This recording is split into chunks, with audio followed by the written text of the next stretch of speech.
Where's my insulin? I asked, staring at the empty shelf in our refrigerator. My stepmother, Diana, didn't even look up from her magazine. I threw it away. You're becoming too dependent on that stuff, Emma. My name is Emma Mitchell. I'm 23, and those words made my blood run cold. As a type 1 diabetic, insulin isn't a choice, it's survival. You did what? My voice shook as I turned to face her. Diana, I need that medication to live. She finally looked up, her perfectly manicured nails drumming against the kitchen counter. Don't be so dramatic. Your father and I have been talking. You use this diabetes thing as a crutch. Always checking your blood sugar, always needing special food, always making everything about your condition. I couldn't believe what I was hearing. My father had married Diana 8 months ago, and since then she'd made it her mission to fix everything she thought was wrong with me. But this was crossing a line I never imagined she'd cross. Where did you put it? I demanded, my hands starting to shake. Whether from anger or dropping blood sugar, I couldn't tell. Diana rolled her eyes and pointed to the sink. I poured it all down the drain an hour ago. Those vials were expensive, and your father's insurance shouldn't have to keep paying for them. It's time you learned to be stronger. My heart nearly stopped. 6 vials of insulin, gone.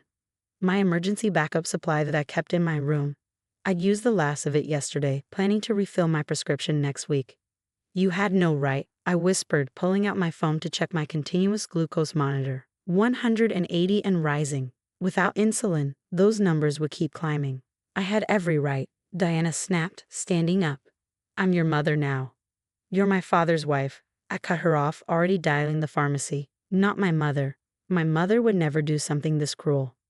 The pharmacy's automated message made my stomach sink. Our offices are closed for the holiday weekend. If this is an emergency. Right, Memorial Day weekend. Everything would be closed until Tuesday. My regular pharmacy, the backup pharmacy, all of it. I had maybe 12 hours before things got dangerous. Dad, I tried calling him next, but it went straight to voicemail. He was on a business trip in Seattle, probably in meetings. Diana smirked as I left a desperate message. He agrees with me, you know, she said, watching me pace. He's tired of all the attention you need, all the special treatment. When he married me, he thought he was getting a fresh start, not another round of dealing with your issues. My vision blurred with tears. This isn't about attention. Without insulin, I could die. Stop being dramatic, Diana waved her hand dismissively. Humans survive for thousands of years without insulin. A few days won't kill you. Think of it as a cleanse. I grabbed my keys, heading for the door. Maybe the emergency room could help. Diana's voice followed me. If you go running to the hospital, don't bother coming back. Your father and I are done enabling you. The drive to the hospital was terrifying. My hands were shaking worse now, my vision starting to blur around the edges. The glucose monitor beeped, 250 and climbing. The emergency ring was packed. A holiday weekend meant accidents, injuries, and a waiting room full of people. Please, I begged the trade nurse, showing her my monitor. My stepmother threw away my insulin. I'm type 1 diabetic. I don't have any backup. The nurse's eyes widened as she looked at my readings. How long ago was your last dose? This morning, I whispered. But she poured out everything we had. She deliberately threw away your insulin? The nurse, her badge read Sarah, was already typing into her computer. And you have no access to backup medication.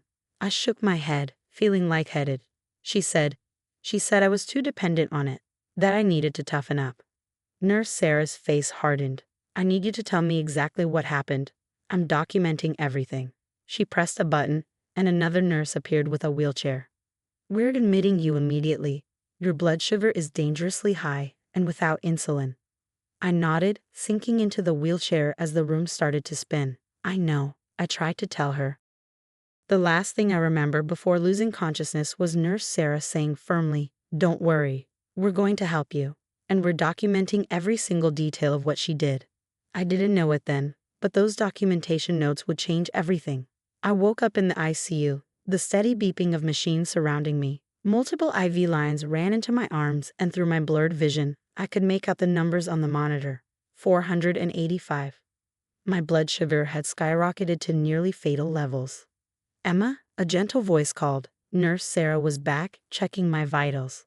You've been unconscious for almost 18 hours. We had to put you into a medically induced state to manage the diabetic ketoacidosis. 18 hours. My brain felt foggy, but I could hear voices arguing outside my room. One was unmistakably Diana's. "This is ridiculous," she was saying. "She's just trying to get attention." "I made a parental decision."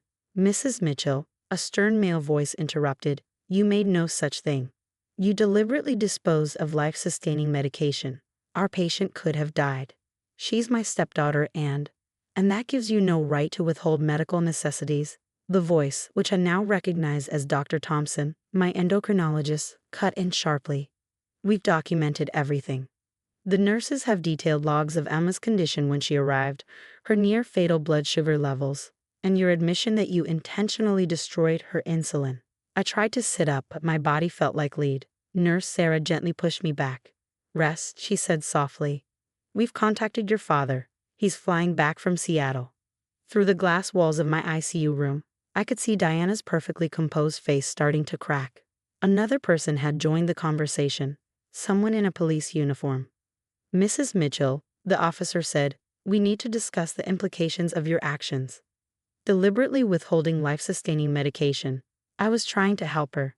Diana's voice rose hysterically. "She uses this diabetes thing to manipulate everyone, always needing special treatment, special food, special attention. She needs those things to live." Dr. Thompson's voice was ice cold. "Let me be very clear about what your actions did. When Emma arrived, her blood sugar was at 250. By the time we got her stabilized, it had reached 485.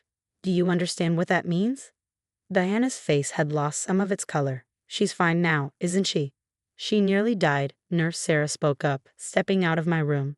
"We have detailed logs of every hour she was in crisis. Her organs were starting to fail.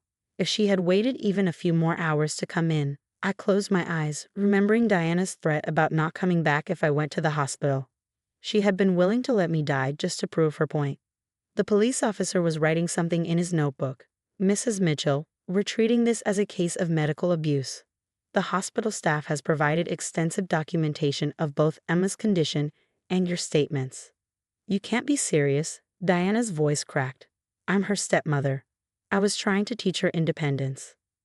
"By destroying her insulin?" Dr. Thompson asked incredulously. "That's not teaching independence. That's endangering her life.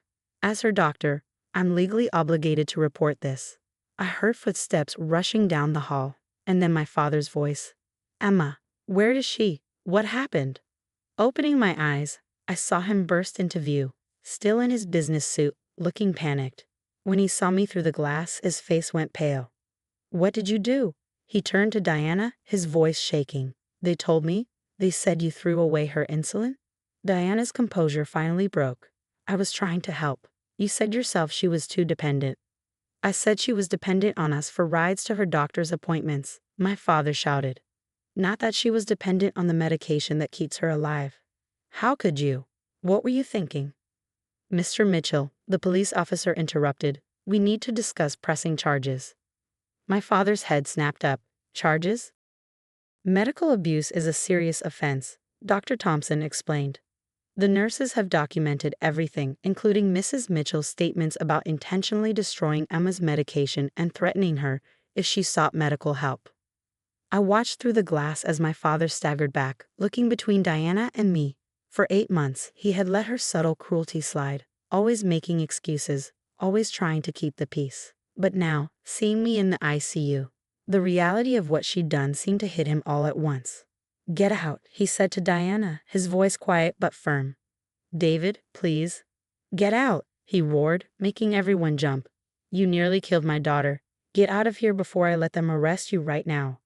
Diana's face crumpled, but for once I saw real fear in her eyes as she looked at the police officer's notebook, the nurse's documentation, and my father's fury. Without another word, she turned and fled down the hallway.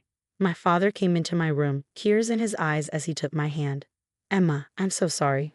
I had no idea she would. I never thought." I squeezed his hand weakly, the IV lines shifting. "I tried to tell you," I whispered, "about how she treated me." He nodded, looking broken. "I know.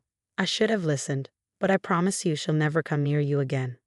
Outside the room, I could hear Dr. Thompson and the police officer discussing charges, the nurse's documentation serving as evidence of Diana's deliberate endangerment of my life. She had thought she could bully me into giving up my dependency on insulin.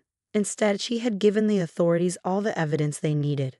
3 months after my ICU stay, I sat in the courthouse, watching Diana's perfectly maintained facade crumble as the prosecutor presented the evidence against her. The nurse's detailed documentation was devastating, hour-by-hour logs of my deteriorating condition, my blood sugar levels, and most damaging of all, Diana's own recorded statements. The defendant stated, and I quote from the nursing logs, the prosecutor read, "I poured it down the drain to teach her a lesson." When informed about the life-threatening nature of withholding insulin, she responded, "She needs to toughen up."